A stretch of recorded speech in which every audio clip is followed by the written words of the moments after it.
నమస్తే అండి, welcome to Saudamani terrace garden.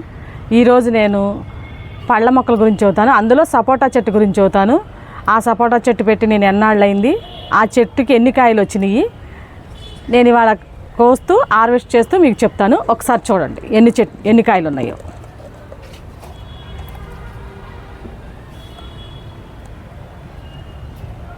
చూడండి ఒకసారి. ఎందుకంటే దీన్ని నేను మడిలో పెట్టా, టబ్బులో 2 మొక్కలు పెట్టుకున్నాను, దీన్ని మడిలో పెట్టాను.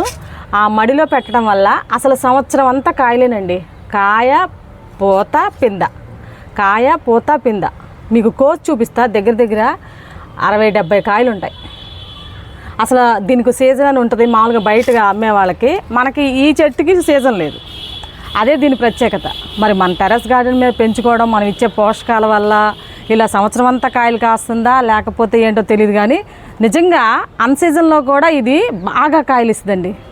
అసలు ఇది ఇప్పుడు సీజన్ కాదు, కానీ చూడండి ఎన్ని కాయలు ఉన్నాయో మీరు చూడండి. అసలు ఎంత బాగుంటుందో పండితే. మనం దీన్ని ఎక్కడ మొగ్గేయటానికి ఏమీ చేయం. అసలు అలా కోసి బయట పెట్టేస్తే 2 రోజుల్లో చాలా బాగా పండుతాయి. అసలు స్వీట్నెస్ కూడా చాలా బాగుంటుంది. చూడండి ఇప్పుడు సపోటాలు కోస్తున్నాం. పండినయే కోస్తున్నానండి. ఎందుకంటే మళ్ళీ మనకు కావాలన్నప్పుడు ఎప్పుడు పండితే అప్పుడు ఇలా వచ్చి కోసుకోవడమేనండి.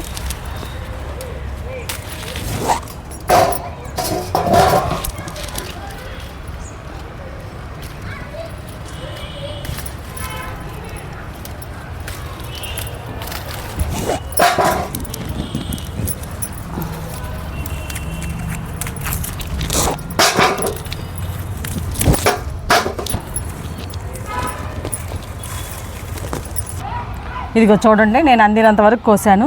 ఇంకా నాకు అందట్లేదు, మా అబ్బాయి కోస్తాడు. అవి కూడా చూడండి, చూపిస్తాను నీకు. ఇటు రండి, ఇటు కొన్ని ఉన్నాయి చూపిస్తాను.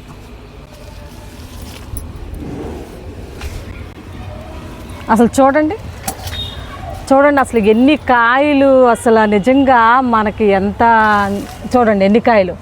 అవన్నీ కాయలేనండి. ఇది సీజనే అండి కాదు, కానీ చూడండి మనం పండించడం వల్ల మరి ఏమో కానీ సంవత్సరం అంతా సపోటాలు తినొచ్చు. చూడండి 100 కాయ పైన వచ్చిందండి. బాబు అందినంతవరకు కోసాడు. తర్వాత బాబు ఫ్రెండ్ వచ్చి ఇప్పుడు కోస్తున్నాడు. ఒకసారి చూడండి. చూడండి సిగ్గుపడుతున్నాడు. ఎందుకంటే